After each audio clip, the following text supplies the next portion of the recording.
তো আমার আগের বাসার এক ভাবি দেখেন আমাকে কি দিয়েছে। এই যে আমি কাঁচা বাদাম খাই, সেটা উনি অবশ্যই জানে। জানার পরে দেখেন কতগুলা বাদাম দিছে, মানে এগুলা গ্রাম থেকে আনা হয়েছে। গ্রাম থেকে ওনাদের ঘরে মেহমান আসছিল, তখন নিয়ে আসছে। তো আমি ছুটির দিন একটু গিয়েছিলাম আগের বাসায়, জানেন না আমার এত খারাপ লাগে। তো বারবারই যেতে মন চায়। তো এখানে কাজকর্মের জন্য তো আর যাইতে পারি না। তো মাঝে মাঝে প্রথম একটু যাবো, তারপরে তো আর ওই রকম যাওয়া হবে না। যাই হোক, তো এই বাদামগুলো দিয়েছে। তো দেখেন আমি মানে এই একটা চুলে একটা খাই, এইরকমের অবস্থা আর কি।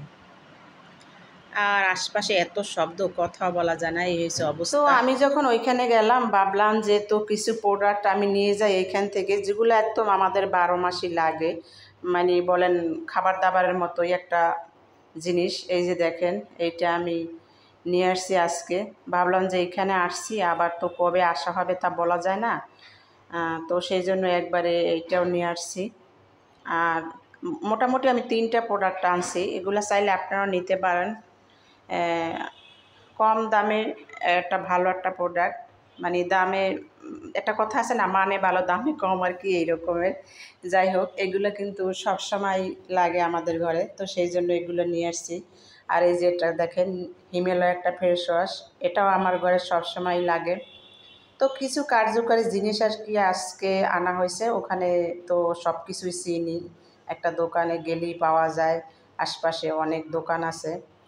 ও এই যে সুপার শপগুলো, ওখানে গেলে এই সমস্ত পাওয়া যায়। এখানে পাওয়া যায় অলরেডি, আমি এখনও যাইনি কোথাও আর কি, চিনি না ভালোভাবে, সেই জন্য আর কি ওখান থেকে একবারে নিয়ে আসছি। এই যে দেখেন আপনাদের ডিটেলস আমি দেখাই দিলাম। তো চাইলে এগুলো আপনারা নিতে পারেন, এগুলো ভালো থাকে, স্কিন ভালো থাকে। তো এগুলো নিয়ে আসছি। আর হইল গিয়ে আজকে আমি আসার পর আসলে এত খারাপ লাগছে যে এক জায়গা থেকে অন্য জায়গায় আসলে এরকম জানি আল্লাহ কাউকে না করে। আর আমি কি সবারই একটা স্থান হোক, স্থায়ী একটা স্থান হোক, আমার মতো যাতে কারো না হয়, এটাই আমার সবসময়। আর এইটা হয়েছে একটা আমার মেশিনের পার্টস। কারণ আপনারা সবাই জানেন যে আমার ঘরে একটা সেলাই মেশিন আছে, ওটা কারেন্টের। তো এইটা আমার বাসা পাল্টানোর সময় হারিয়ে গেছিলো, তো সেটাও আজকে আমি নিয়ে আসছি। আমার ঘরে অনেক কাজ পড়ে আছে, তো সেই জন্য একবার এটাও নিয়ে আসছি। তো এখন আল্লাহ আল্লাহ করে মোটামুটি ঘরের সব জিনিসপাতি আমি গুছিয়ে নিয়েছি। আমার এই মেশিনের এই পার্টসটা হারানোর পরে আমার মনটা অনেক খারাপ ছিল যে কোনখান থেকে আনবো, কীভাবে আনবো, আমি চিনি না। আর মেকানিক ডাকলে তো সে মানে অন্য কথা বলে অনেক অনেক টাকা চাইবে, যেহেতু এটা একটা দামি মেশিন। আসসালামু আলাইকুম আমার প্রিয় ভাই বোনেরা, সবাই কেমন আছেন? আশা করি যে যেখান থেকে আপনারা আমার এই ভিডিওটা দেখছেন নিশ্চয়ই আপনারা সবাই ভালো আছেন। আমিও আপনাদের দোয়া ও আল্লাহর রহমতে বেশ ভালো আছি। তো বিগত 1 মাস পরে এই যে দেখেন আমার ঘরে একটা নতুন চুলা আসলো।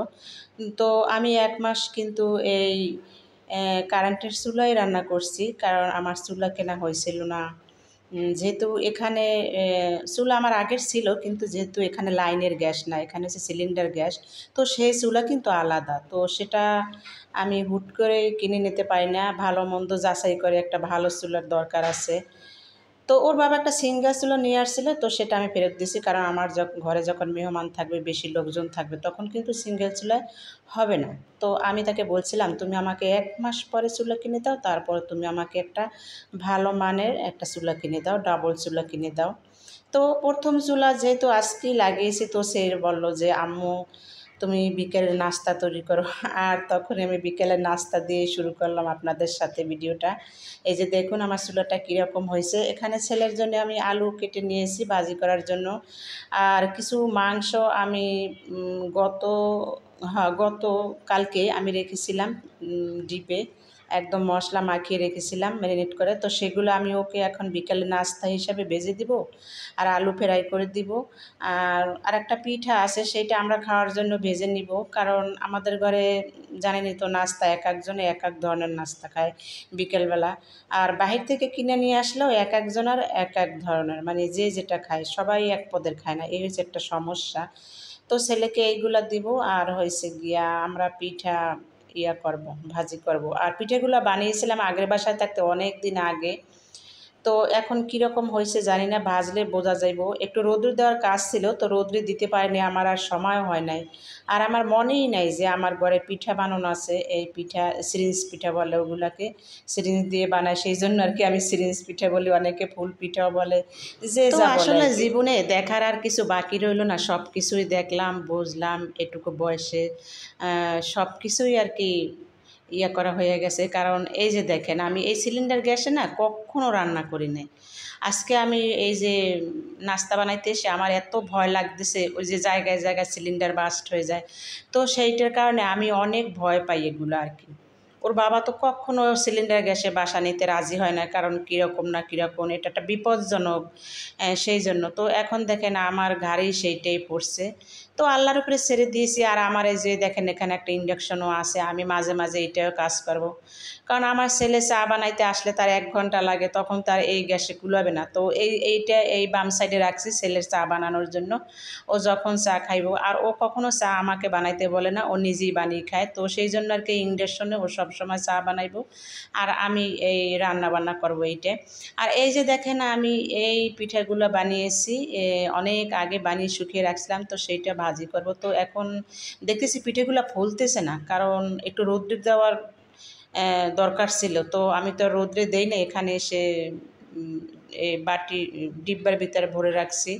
তো সেই জন্য দেখেন পিঠেগুলো তেমন একটা ফুলতেছে না। তো যা আছে আজকে সবগুলাই ভেজে নিব, পরে আবার নতুন করে পিঠা বানাবো ইনশাআল্লাহ। এখন রৌদ্র উঠতে আছে, আর এখানে প্রচুর রৌদ্রুর জন্য আমার ছাদেও যেতে হবে না, বাসার ভিতরেই রৌদ্র করে, কোনো সমস্যা নাই। তো এই পিঠেগুলো আমি আবার যখন বানাবো আপনাদের সাথে আমি শেয়ার করব।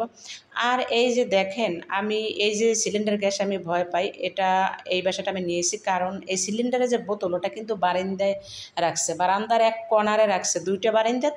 তো একটা বারান্দার এক কর্নারে রেখে তার পাশে সেই চুলার লাইনটা আর কি পাকের ঘরে দিয়ে দিয়েছে। তো এইটা আমার কাছে বেশ ভালো লাগছে। আর ওইটা যদি আমার এই পাকের ঘরে থাকতো বোতল, তাহলে তো আমি ভয়তে আরও শেষ হয়ে যেতাম। তো যাই হোক, এখন একে একে আমি এই পিঠেগুলা বেজে নিচ্ছি। আর আমার ছেলে বারবার এসে দেখতেছে আম্মু কেমন হইতেছে, আম্মু কীরকম হইতেছে। আবার নতুন চুলাও ধরিয়েছে, সেই জন্য ও আসতেছে। এই হয়েছে অবস্থা। আবার আমার কাছে শিখতেছে যে কীভাবে এই চুলা চালু করে। আমি বলছি তোমার এইটা শেখা লাগবে না, তোমার জন্য একটা কারেন্টের চুলা পাশে রাখা আছে, ওটার ভিতরেই সব কিছু করা যাবে। তো এই যে দেখুন আমি পিঠেগুলো একে একে একদম সুন্দর করে বাজে নিয়েছি, কিন্তু কয়েকটা পিঠা একটু কালো টাইপের হয়ে গেছে, কারণ আমি ভাবছিলাম আরও ফুলবো, সেই জন্য তৈলির ভিতরে রাখছি, কিন্তু ফুলে তো নাই দূরের কথা, আরও দাগ হয়ে গেছে। এই হয়েছে অবস্থা। তো যাই হোক, আজকের ভিডিওটা আমার কেমন হয়েছে আপনারা অবশ্যই কমেন্টে জানাবেন। আর প্লিজ লাইক শেয়ার কমেন্ট করে আমার পাশে থাকবেন। আর এই যে দেখেন এদিকে আমার ছেলে নাস্তা কোন স্টাইলে খাইতেছে দেখছেন, সে যে স্টাইলে খাইতেছে দেখেন, এই যে বসে বসে তার নাস্তা খাওয়া অলরেডি শেষ। তো আমিও লাস্টে এসে একটু আমিও তার সাথে একটু শরীর হইলাম। তো আজকের ভিডিও কেমন হয়েছে অবশ্যই কমেন্টে জানাইবেন। আর সবাই আমার জন্য দোয়া করবেন, আমাকে সাপোর্ট করবেন। আপনাদের সাপোর্ট পেলে অবশ্যই আমি অনেক দূর এগিয়ে যেতে পারবো। আপনাদের ভালোবাসা পেলে অবশ্যই আমি অনেক দূর এগিয়ে যেতে পারবো। আর আপনাদের ভালোবাসা না পেলে কোনো কিছুই হবে না। এটাই আমাদের প্রত্যেকের প্রত্যাশা সবার কাছে। আমার ভালোবাসার মানুষগুলো, আমার এই যে ভালোবাসার পরিবারগুলো, নতুন নতুন যে আমার পরিবারগুলো আমার সাথে যুক্ত হইতেছে, তাদেরকে জানাই আমি অসংখ্য ধন্যবাদ। আর সবাই ভালো থাকেন।